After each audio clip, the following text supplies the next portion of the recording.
नमस्कार आप सभी को। इंतज़ार आपका हुआ है समाप्त, क्योंकि आपके नोटिफिकेशन भी आ गए हैं और नोटिफिकेशन आने के साथ साथ अब आपकी करंट अफेयर्स की जो बहुप्रतीक्षित कक्षा थी वह भी आपके नए पैटर्न के आधार पे आपकी प्रारंभिक परीक्षा के दृष्टिगत अब प्रारंभ हो चुकी है। और विधिवत तरीके से आज के बाद से आप देखेंगे कि जो आपका पैटर्न है उसी आधार पे चीज़ें आपको मिलेंगी। पूर्व की भी इसी में समाहित रहेंगी और जो दैनिक करंट अफेयर्स है उसको भी यहीं से जोड़कर हम देखेंगे।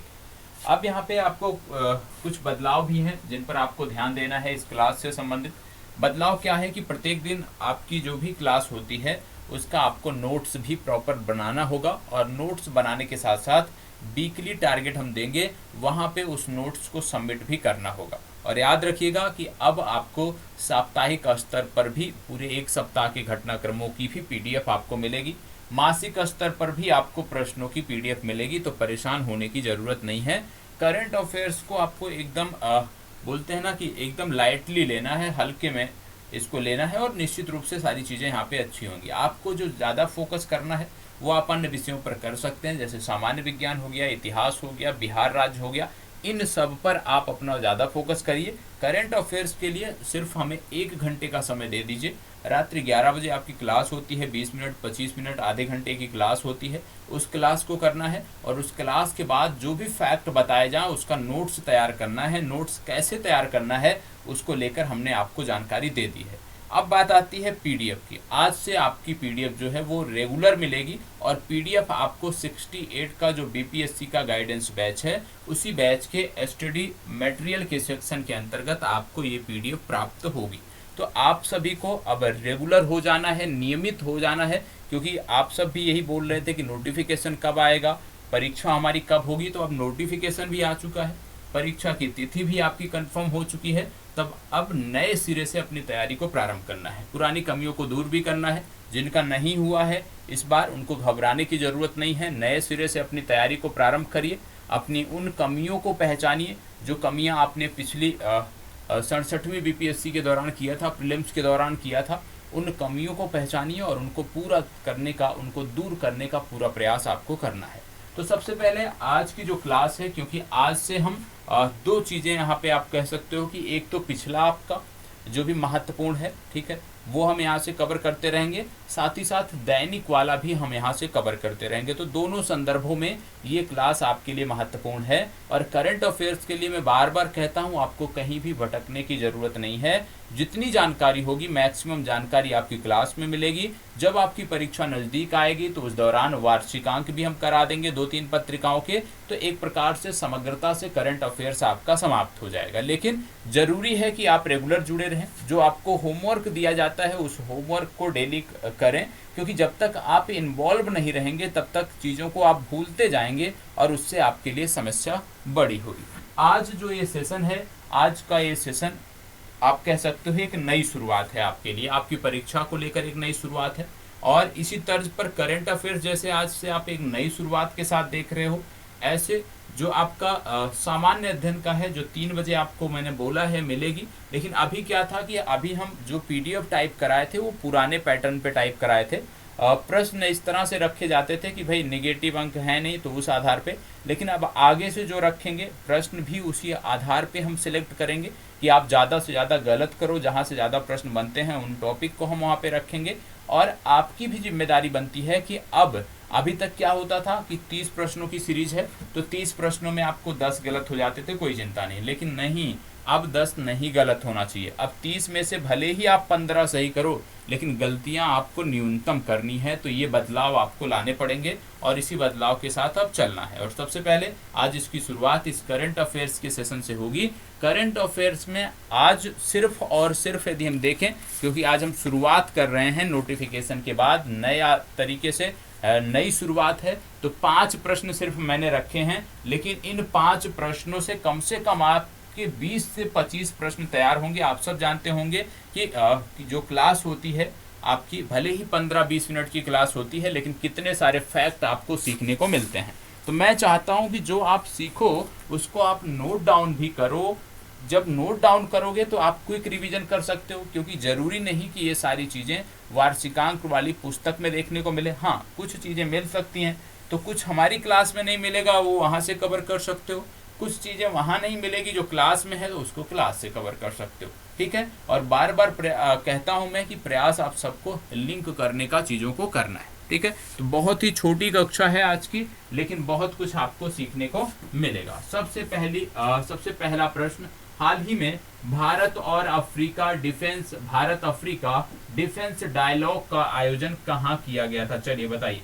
एक नई शुरुआत है, सही से प्रश्नों का जवाब देना है।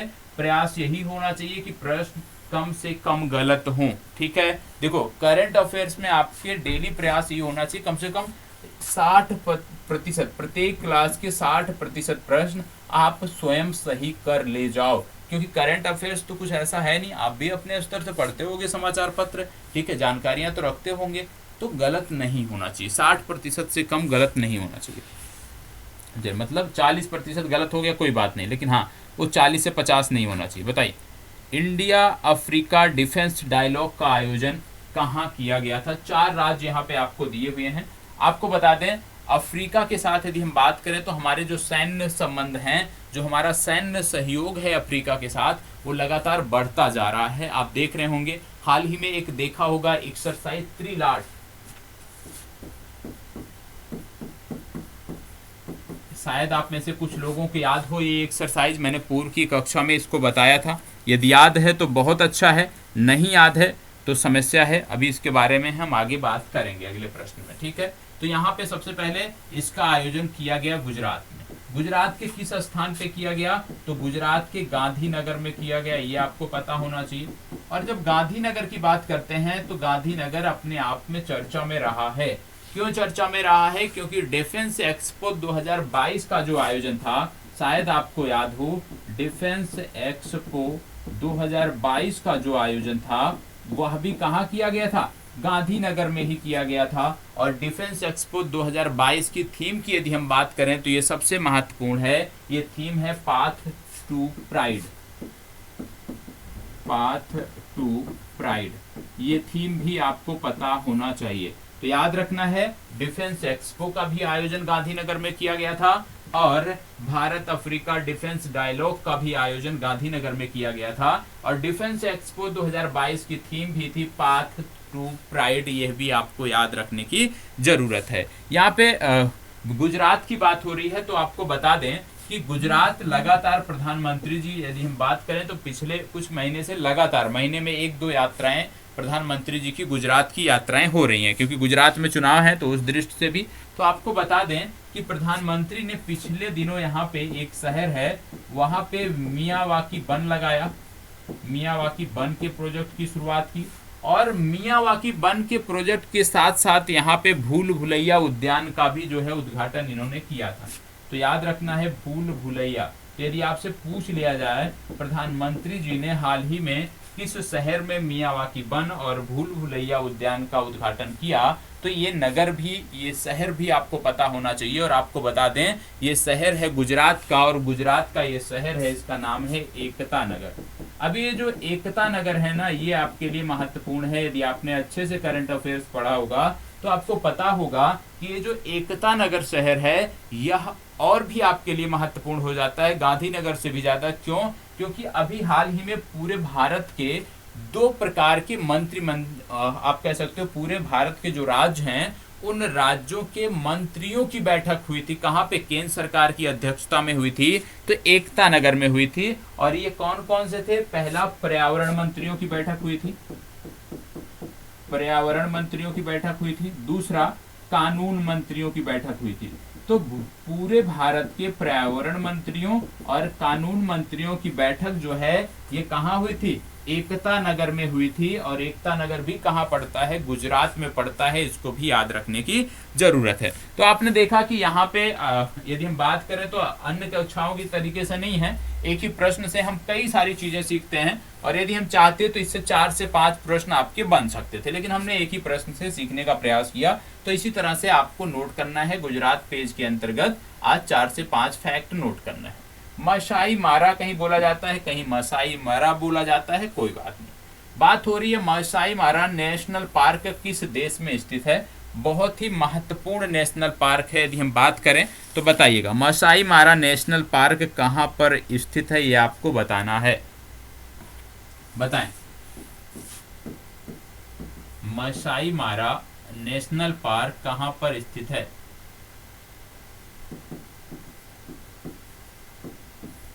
बताएं, मसाई मारा नेशनल पार्क कहाँ पर स्थित है? देखो, सबसे पहली बात है मसाई मारा, दूसरा एक नाम आता है सेरेंगेटी, और तीसरा एक नाम आता है कुरुगर। ठीक है, तो 3 नेशनल पार्क ये अफ्रीका के हैं, याद रखिएगा, और ये अक्सर परीक्षाओं में पूछे जाते हैं। मसाई मारा हो गया। मसाई मारा की यदि हम बात करें तो मसाई मारा नेशनल पार्क कीनिया में देखने को मिलता है। ठीक है, यहाँ पे दूसरा नेशनल पार्क जो है वो है कुरुगर नेशनल पार्क।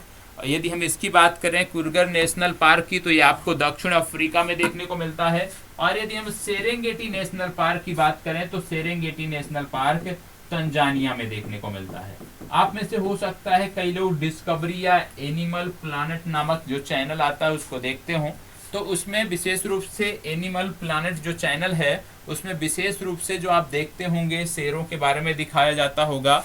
ठीक है, और फिर एक सिंघी गैंडों के बारे में, तो जो जानवरों के बारे में दिखाया जाता है, जो मैदान दिखाए जाते हैं, जो जंगल दिखाई देते हैं, वो सभी के सभी मैक्सिमम अफ्रीका के ही होते हैं। और ये सेरेंगेटी हो गया, मसाई मारा हो गया और कुरुगर हो गया, इन्हीं से संबंधित होते हैं। ज्यादातर मसाई मारा और सेरेंगेटी जो है यहीं से होते हैं। तो यहाँ पे तीनों के नाम आपको पता होना चाहिए, कौन सा नेशनल पार्क किस देश से संबंधित है। इसके साथ साथ आपको बता दें कि बात यहाँ पे मैंने बताया तंजानिया की, तंजानिया में है Serengeti national park.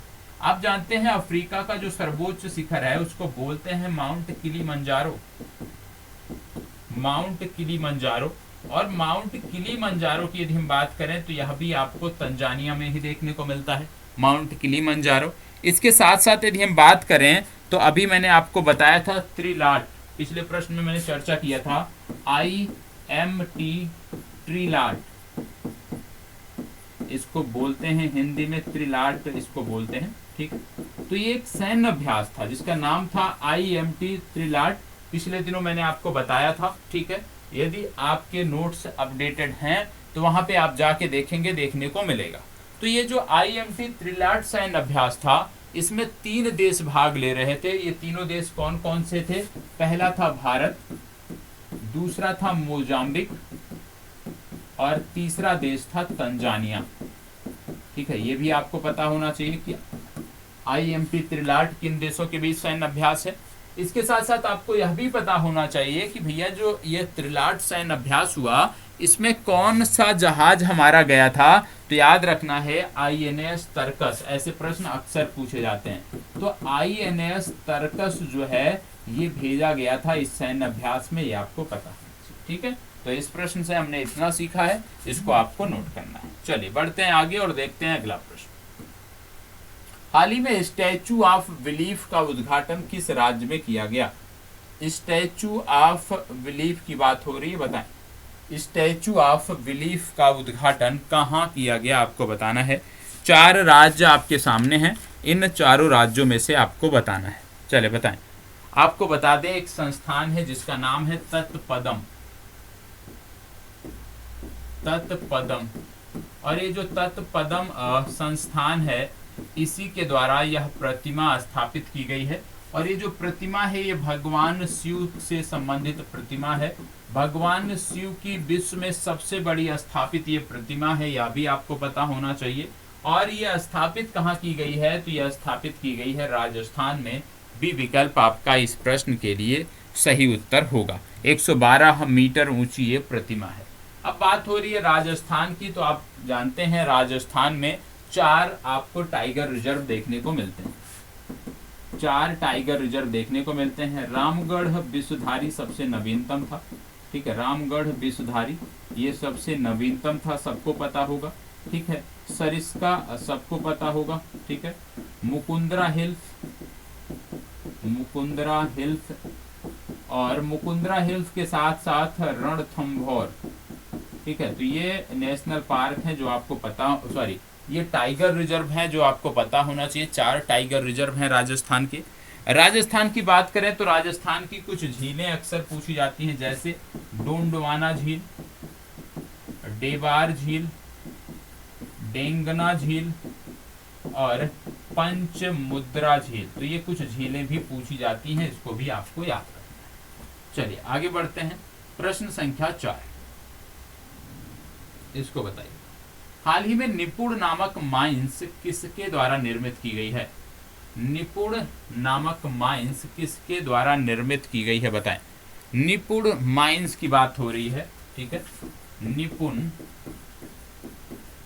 Mines, mines आप सब जानते होंगे कि दुश्मन देशों के सैनिकों से बचाने के लिए या अवैध घुसपैठ को रोकने के लिए सीमावर्ती क्षेत्रों में ये जमीन में लगाई जाती है और इस पे जैसे ही कोई लोड पड़ता है तुरंत ये विस्फोट कर देती है। तो एक माइंस निर्मित की गई है जिसका नाम है निपुंस। इसको किसने निर्मित किया है आपको बताना है। चलिए बताइएगा, इसको किसने निर्मित किया है? आपको बता दें, इसको निर्मित किया है डीआरडीओ की एक प्रयोगशाला है जिसका नाम है ARDC, ठीक है, ARDC। और ARDE है, ARDE जो इनकी लेबोरेटरी है ये पुणे में है और इसने विकसित किया है। ARDE का फुल फॉर्म नोट करना है तो नोट कर सकते हैं, armament research and development establishment, ठीक है। इसको नोट कर सकते हैं, फिर से नोट कर लीजिए, armament research and development establishment, ठीक है। ये इसका फुल फॉर्म है, इसके द्वारा निर्मित की गई है ये। तो इसका सही उत्तर हो गया डीआरडीओ। डीआरडीओ की बात करें तो आप जानते हैं वर्ष 1958 में इसकी स्थापना हुई थी, ये आपको पता होना चाहिए। इसके साथ साथ आपको बता दें कि डॉक्टर समीर बी कामत वर्तमान समय में इसके चेयरपर्सन हैं, इनका नाम आपको पता होना चाहिए। Strength origin is in science, ये इनका आदर्श वाक्य है, ये आपको पता होना चाहिए। ये तो हो गई बेसिक सी बातें जो डीआरडीओ के बारे में आपको याद रखनी है। आपको बता दें कि ये तो माइंस के बारे में हो गई, निपुण माइंस के बारे में बात हो गई। और डीआरडीओ अंतर्गत किसके आता है? तो डीआरडीओ आता है रक्षा मंत्रालय के अंतर्गत। और रक्षा मंत्री हमारे कौन हैं? रक्षा मंत्री हैं हमारे राजनाथ सिंह। और राजनाथ सिंह जो हैं ये लखनऊ से सांसद हैं, ये आपको इनकी जो संसदीय क्षेत्र है ये है लखनऊ, ये भी आपको पता होना चाहिए। इसके साथ साथ आपको बता दें कि अभी हाल ही में landing craft assault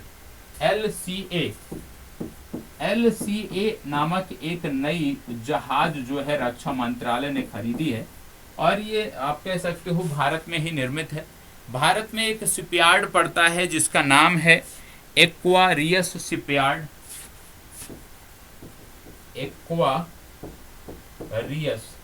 Aquarius shipyard. और एक्वारियस शिपयार्ड ने इसको डेवलप किया है, इस जहाज को, पानी की जहाज है, नौका है, तो ये आपको पता होना चाहिए, ठीक है। इसके साथ साथ आप जानते होंगे garden reach ship builders limited. Garden reach ship builders limited पहली आप कह सकते हो संस्था है जिसको रक्षा मंत्रालय ने ग्रीन चैनल सर्टिफिकेट जारी किया है। तो रक्षा मंत्रालय ने ग्रीन चैनल सर्टिफिकेट जारी किसको किया है? Garden reach ship builders limited को। इसको भी आपको याद रखना है, ये पहली कंपनी है जिसको रक्षा मंत्रालय ने ग्रीन चैनल सर्टिफिकेट जारी किया है, ठीक है। चलिए बढ़ते हैं आगे। अगला प्रश्न और आज का लास्ट प्रश्न कह रहा, हाल ही में चर्चा में रहा ड्रैगन फ्लाई मिशन किस ग्रह से संबंधित है? ड्रैगन फ्लाई मिशन किस ग्रह से संबंधित है आपको बताना। चलिए बताइएगा, ड्रैगन फ्लाई मिशन किस ग्रह से संबंधित है? ड्रैगन फ्लाई मिशन किस ग्रह से संबंधित है? चलिए बताइएगा, ड्रैगन फ्लाई मिशन किस ग्रह से संबंधित है? यहाँ पे बात हो रही है ड्रैगन फ्लाई मिशन। सबसे पहली बात, ये मिशन है किसका? तो ये मिशन है अमेरिकी स्पेस एजेंसी नासा, ठीक है। अमेरिकी स्पेस एजेंसी नासा का यह मिशन है ड्रैगन फ्लाई। और ड्रैगन फ्लाई जो मिशन है ये शनि ग्रह को लेकर है, ठीक है। शनि ग्रह को लेकर ये मिशन है ड्रैगन फ्लाई। आपको बता दें, आप जानते होंगे क्षुद्र ग्रह पेटी, ठीक है। और क्षुद्र ग्रह पेटी जो होती है ये मंगल और बृहस्पति की कक्षा के बीच में होती है, ठीक है।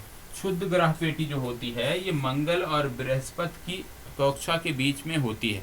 और अभी हाल ही में नासा ने साइकी नामक एक मिशन जारी किया था, याद आपको रखना है, ठीक है, साइकी, ठीक है। ये जो साइकी नामक मिशन है नासा का, ये इसी क्षुद्र ग्रह पेटी को लेकर था, इसी क्षुद्र ग्रहों में से एक ग्रह को लेकर ये मिशन था। तो यदि आपसे पूछ लिया जाए साइकी मिशन किसके लिए है, तो याद रखना है साइकी मिशन नासा का है और क्षुद्र ग्रह के अध्ययन के लिए है, ये आपको पता होना चाहिए। और क्षुद्र ग्रह पेटी पाई कहाँ जाती है, तो मंगल और बृहस्पति की कक्षाओं के बीच में क्षुद्र ग्रह पेटी आपको देखने को मिलती है, ये आपको याद रखना है। पिछले दिनों आपने एक डर्ट मिशन सुना होगा, डर्ट मिशन आपने सुना होगा, यह भी नासा का ही था। ये डर्ट मिशन क्या था, डर्ट मिशन में विशेष रूप से एक क्षुद्र ग्रह था जिसका नाम था डाइमोरफोस, इसका नाम याद रखिएगा, डाइमोरफोस। और ये जो डाइमोरफोस नामक, ये आप कह सकते हो कि क्षुद्र ग्रह था, ये पृथ्वी की तरफ बढ़ रहा था और आशंका थी कि यह पृथ्वी से टकराएगा, और इसी को आप कह सकते हो कि पृथ्वी से दूर करने के लिए, इसकी दिशा बदलने के लिए नासा ने डर्ट मिशन लॉन्च किया था। तो याद रखना है डाइमोरफोस क्षुद्र ग्रह को लेकर ये नासा का मिशन था डार्ट, तो ये भी आपको स्पष्ट होना चाहिए। तो आज के लिए इतना ही, ठीक है। कल से नियमित रूप से अब आपकी जो ये कक्षाएं हैं वो आपको मिलेंगी। अभी तक जो लोग 68 के गाइडेंस बैच से नहीं जुड़े हैं, प्लीज़ जुड़ जाइए, क्योंकि वहाँ से निश्चित तौर पर आपको लाभ मिलेगा, सभी गाइडेंस वहाँ पे मिलेंगे, टेस्ट कब होगा उसकी भी जानकारी वहीं पे मिलेगी। साथ ही साथ इसके अतिरिक्त यदि मैं बात करूँ तो आपकी जो PDF है यह भी वहीं पे शेयर की जाती है, इसलिए वहाँ से अवश्य जुड़ें। तो आज की जो क्लास है उसको यहीं पे समाप्त करते हैं। बाकी किसी का कोई भी डाउट है तो आप कमेंट बॉक्स में पूछ सकते हैं, निश्चित तौर पर आपकी मदद की जाएगी। धन्यवाद।